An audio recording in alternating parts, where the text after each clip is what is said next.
Indra Utoyo, Bapak di Telkom dulu berperanan besar ya untuk teknologinya, terus kemudian masuk BRI, boleh katakan merapikan teknologinya dengan infrastruktur yang sudah ada itu di Telkom. Nah sekarang ke Alobank. Sebelum ke Alobank, ini Bapak di Telkom melakukan apa saja, waktu di BRI melakukan apa saja Pak? Yang sampai menarik perhatian Pak Khairul Tanjung, anak singkong ini untuk diminta bantuannya meluncurkan pertama kali Alobank. Gimana Pak?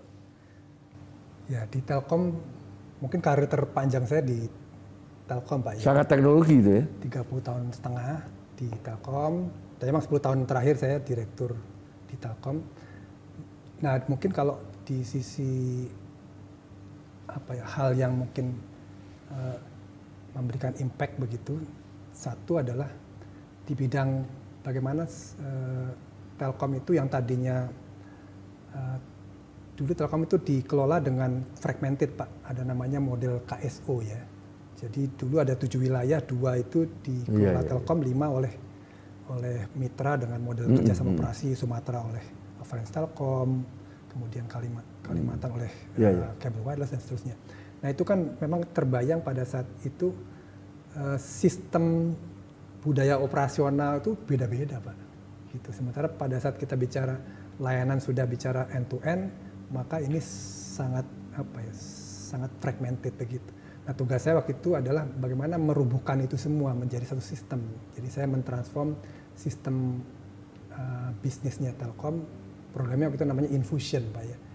Saya mentransform Telkom sistemnya menjadi satu yang integrated, sehingga nanti bahasa di sisi dalam hal pelayanan, dalam hal billingnya, dalam hal operationnya itu disatukan. Itu yang mungkin saya lakukan di 2005 sampai 2009 ya, itu di program Infusion namanya, mentransform IT-nya Telkom menjadi satu sistem. Nah kemudian saya memang banyak bergerak di bidang inovasi dan digital, maka saya juga mengembangkan, karena dulu saya juga ada satu buku yang menginspirasi saya, namanya buku dari Daniel Pink Pak. Apa itu? A Whole New Mind.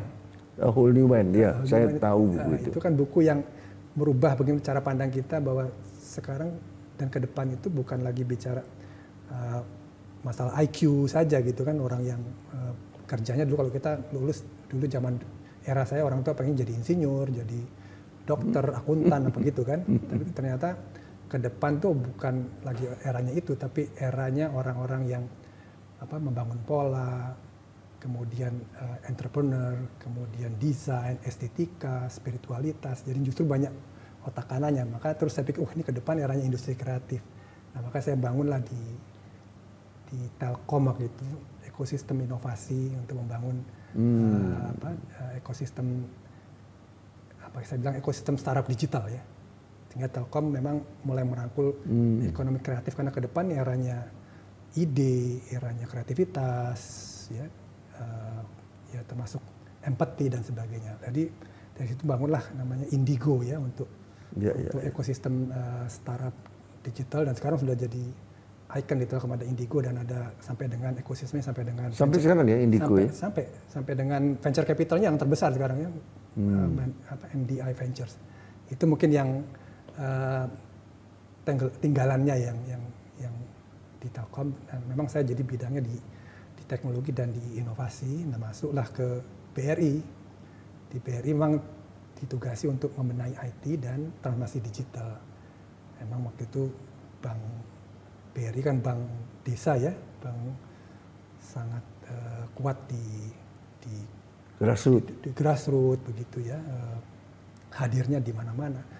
Memang teknologi menjadi sangat penting untuk bisa mendukung operasional. Nah saya memang waktu itu ditugasi untuk membenahi supaya IT-nya siap untuk ke depan gitu, future ready, lebih rapi, lebih simple, dan siap mendukung perubahan bisnis, tapi juga harus masuk ke transformasi digital. Maka bagaimana melakukan pembenahan bisnis prosesnya, tapi juga melakukan inovasi transformasi bisnis modelnya.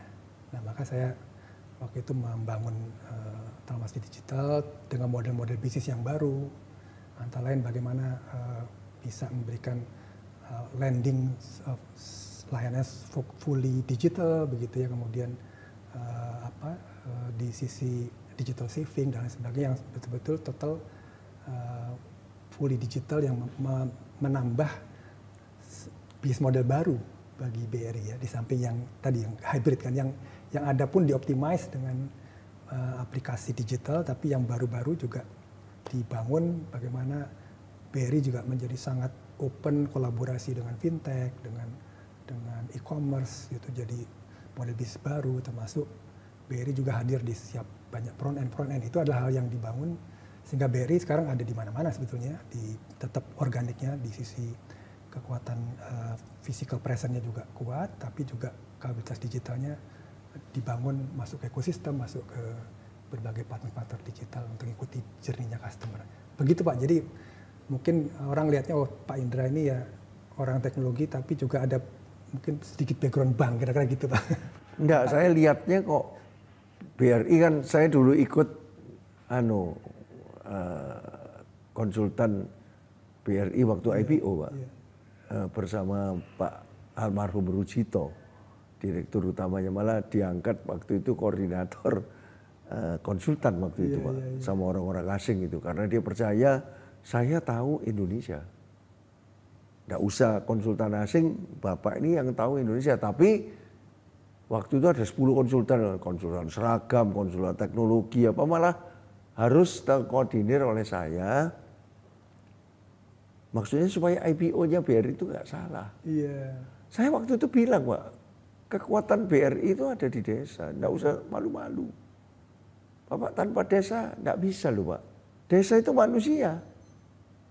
Walaupun zaman itu kredit card sudah ada, mulai dan sebagainya. Saya bilang jangan masuk kredit card dulu Pak. Oh puantan. Tapi akhirnya dia ikuti Pak. Nanti aja kalau sudah IPO selesai, supaya diferensiasinya ini benar gitu loh Pak. Jadi teknologi itu jangan dicampur dulu kan. Kredit card kan teknologi coba. Waktu itu loh Pak. Nah, jadi saya yang memurnikan waktu IPO jangan ke teknologi dulu. Nanti kalau sudah IPO, sudah sukses, barusan. Ini zaman dulu IPO enggak kayak sekarang gini Pak. Ada IPO, ada market cap, ada apa ya. Dulu betul-betul yang ada profitnya baru bisa. Nah akhirnya itulah. Makanya saya bilang pengalaman Bapak di Telkom itu betul-betul teknologi. Yang akhirnya untuk kemanusiaan. Kalau saya teruskan tadi, industri 4.0 itu adalah teknologinya.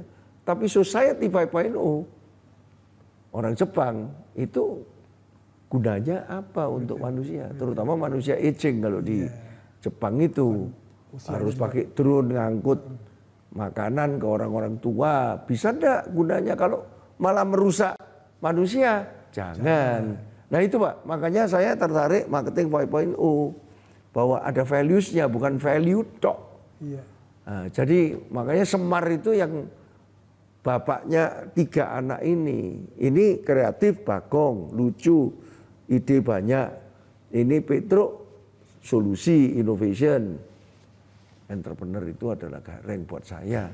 Nah ini tidak bisa kalau tidak ada ini, tidak ada si startup ini, corporate ini mati Pak, kena teknologi. Nah, Bapak beruntung ini, Telkom, BRI, dua-duanya perusahaan-perusahaan BUMN yang sangat gede, dan sekarang diminta untuk membantu Pak CT.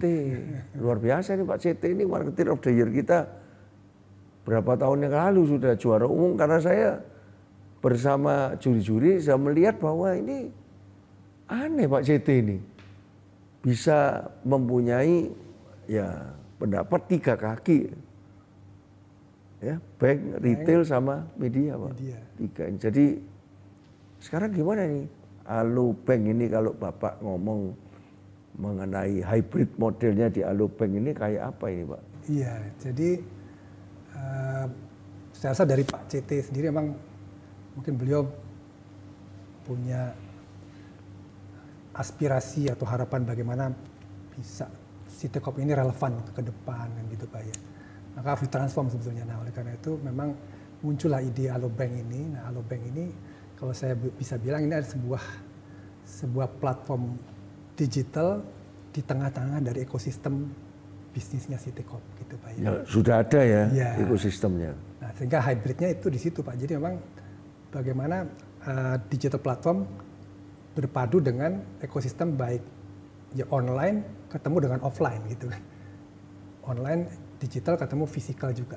Jadi oleh karena itu ini sebuah co-creation atau kolaborasi antar brand yang diharapkan bisa nantinya justru menumbuhkan semua, karena dengan adanya digital diharapkan akan jauh lebih bisa lebih mengenali siapa customernya, bisa lebih baik experience-nya, lebih mudah, lebih kontekstual ya. Sehingga diharapkan nanti bisnis-bisnis yang ada baik yang fisikal tadi itu juga kemudian bisa lebih relevan lagi karena dibantu oleh teknologi, lebih mengenali siapa customernya, dan dia bisa menambah lagi customernya, dan diharapkan juga terus berkembang bersama. Itu yang jadi memang ini adalah sebuah kolaborasi. Jadi memang bank digital ini tumbuh berintegrasi dengan ekosistem. Nah, maka strategi berkembangnya tadi dengan ekosistem diharapkan lebih engage lagi, lebih bisa monetize dalam hal mendapatkan customer lebih baik karena melalui kolaborasi. Jadi customer Alobank adalah customernya dari business unit. Kemudian engagementnya dengan program-program yang kita bangun diharapkan lebih engage dan nanti bisa monetize. Itu pertama. Yang kedua, bagaimana kita bisa menyentuh nanti masyarakat seluas-luasnya kan gitu Pak ya. Ini yang disebut dengan strategi omnichannel atau phygital tadi Pak, memadukan digitalnya Alobank dan fisikalnya nanti ada di mana aja, ya ada di physical present di ekosistem, misalnya kayak di Transmart untuk retailnya, atau di ekosistem para partner kita, misalnya di Indomaret, kemudian di Mitra Bukalapak. Jadi dengan demikian sebetulnya nanti nasabah kita yang di kota-kota tier 2, tier 3 itu dia bisa mendapatkan layanan perbankan karena kan nggak semuanya ini ya Pak ya melek digital Pak ya. Nanti dia kalau mau ngambil uang di mana? Yang ngambil uangnya ya di Indomaret ya, di Transmart ya, di Mitra Bukalapak. Mau top up-nya, mau naruhnya, mau bayar-bayarnya. Dan inilah salah satu paduan yang digital yang kita lakukan supaya bank ini bisa berkembang dan juga ikut menumbuhkan bersama-sama ekosistem, begitu Pak. Kalau ALO itu ada singkatan atau bahasa Perancis atau apa? Enggak, ALO itu memang ada filosofi, ada ruhnya itu Pak. Itu memang namanya itu memang ada ditiupkan ruh gitu ya, all in one gitu ya. Maksudnya apa itu? Jadi sebuah aplikasi, satu aplikasi untuk semua. Jadi one for all for one. Itu yang diharapkan. Bagaimana dengan Alobank tadi di tengah-tengah dari ekosistem bisnis. Jadi menjadi center of collaboration sebetulnya dengan adanya Alobank di tengah-tengah. Gitu Pak. Dan baru diluncurkan di bulan Mei. Mei ya. Mei barusan ya, ini. Ya. Jadi barusan berapa bulan? 5 bulan. 4 bulan. 5 ya. Juni, Juli, Agustus, September, Oktober ya. Tapi sudah langsung banyak orang yang percaya pada konsep ini. Alhamdulillah dan sekarang investornya udah banyak ya. Investornya banyak dan customernya alhamdulillah sudah 3,8 juta.